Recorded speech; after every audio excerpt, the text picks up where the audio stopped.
Now, the emotions of it are, let's say, the large intestine, because that's where a lot of parasites hang out, are the small intestines. So the large intestine has to do with your control. You can control when you have a bowel movement or not. Sometimes you can't because you have explosive diarrhea or something of that sort. But usually you hear about people who are anal retentive because you are training your parasympathetics and sympathetics to be able to, I'm always on the go, so I'm going to tighten down my digestion and I'm not going to go to the restroom. That's control. So the Chinese medicine say you have control issues because I have to take control and make things work. So the constipated people are control freaks. They can be, very much so. And so whenever you have constipation, slow-moving bowels, and colon, that's an emotion that Chinese medicine would relate to the colon. Control. There can be sadness because you're not letting go. Yeah. So then if you have a biofilm built up in there, then you start to see that people that have heavy parasites in their large intestine have problems letting go. And so I will tell individuals, I never separate the emotion from the organ. I don't care whatever I find in the organ. It could be a biochemical issue or structural issue. There's some emotion in there. So I hope that, so the large intestine is most active from 5 to 7 a.m. So you're supposed to get a lot of energy there, break up a lot of that film, have a bowel movement. But what if you have problems with control or not letting go? You'll be constipated. You won't go in the morning. You'll be crabby because you're constipated, and you'll rob the energy from the stomach, which is coming up at 7 to 9. So you're supposed to eliminate to empty up space so your stomach will take that morning's meal. So you will lose your appetite. Oh, man. You see how that stuff works? So you go, okay, that went there. So let's say that, or the small intestine. Do you ever have individuals that come up to you on the go? These are like small symptoms, guys.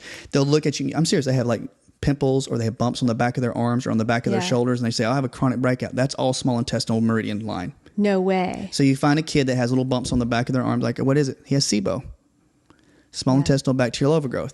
Now, the emotions of the small intestine are going to be abandonment, desertion, everybody's out to get me, I'm all alone, everything I do doesn't mean anything. So when I have a patient come in and they're going, man, I just feel like nobody cares about me. I'm on my own. And if they have parasites, I go, it's heavy in your small intestine. Then I look for all the bumps on the back of the arms. I look for them to have elbow pain. I look for them to have pinky pain, almost like heart pain. And you think, oh, that's weird. It's like, no, it's the electrical activity God gave you. So I'm saying, like, if we made a few examples, guys. So the meridian clock, like Courtney's saying, like when we're dealing with parasites, you have to find out when your digestive issues hit you. So if you get up in the middle of the night, say you go to bed at 10 or not, you get up at like 12 or 1 a.m., you know what's happening? There's probably some kind of parasite, or it's eggs or hatching or some kind of larva movement in those organs, because your body takes a lot of your electricity literally to your liver at night because your body's cleaning your blood and making bile in your liver. What if there's other critters in there? Your body's going to go wake up. And so your emotion, you get tired and your blood's not cleaned. This is how it works. You have dirty blood and then it goes to your heart the next day and you have toxins in your blood. What are you going to do? You get cranky. You get mad. Yes. That's why the liver is anger and frustration. I have dirty blood. I can't get rid of it. See how it kind of like makes sense, how the Chinese would say this is like dirty blood and, you know, liver stagnation. And we're like, he's just angry.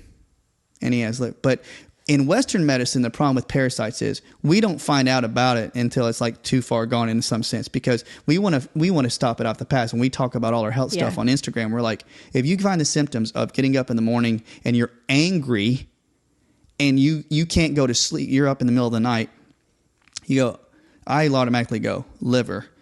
If they say something like, I feel abandoned or deserted, I say, do you get really tired right at around midday after lunch? That's small intestine time. Small intestine. See how it all works? It's like time of day, symptom, and then you go, and people think it's really complicated. It is not.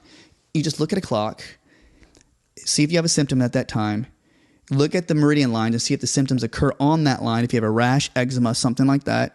And then find out, like, let's say with the small intestine, do you feel nourished? Do you feel like you're always emptying your gut from I'm so hungry, because your small intestine is not absorbing nutrients. Yeah.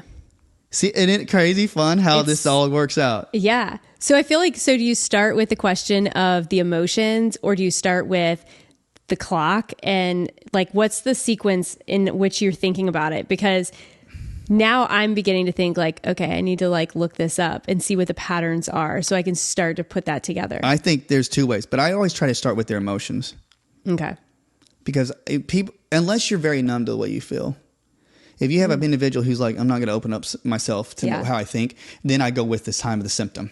Okay. If you're an individual out there who's very in touch with their feelings seriously, and you know yourself so well, you go, man, I am super fearful. Yeah. I'm afraid all the time. I'm anxious. Fear has to go with kidney and bladder. So then I'll go, okay, find our charts. We can give you on Ancient Health Podcast and go, fear has to do with kidney and some bladder. And then I go, what's the time of day that's most active? 3 to 5 p.m., 5 to 7 p.m., like that, when you're supposed to nourish your body. Are you super tired in the afternoon?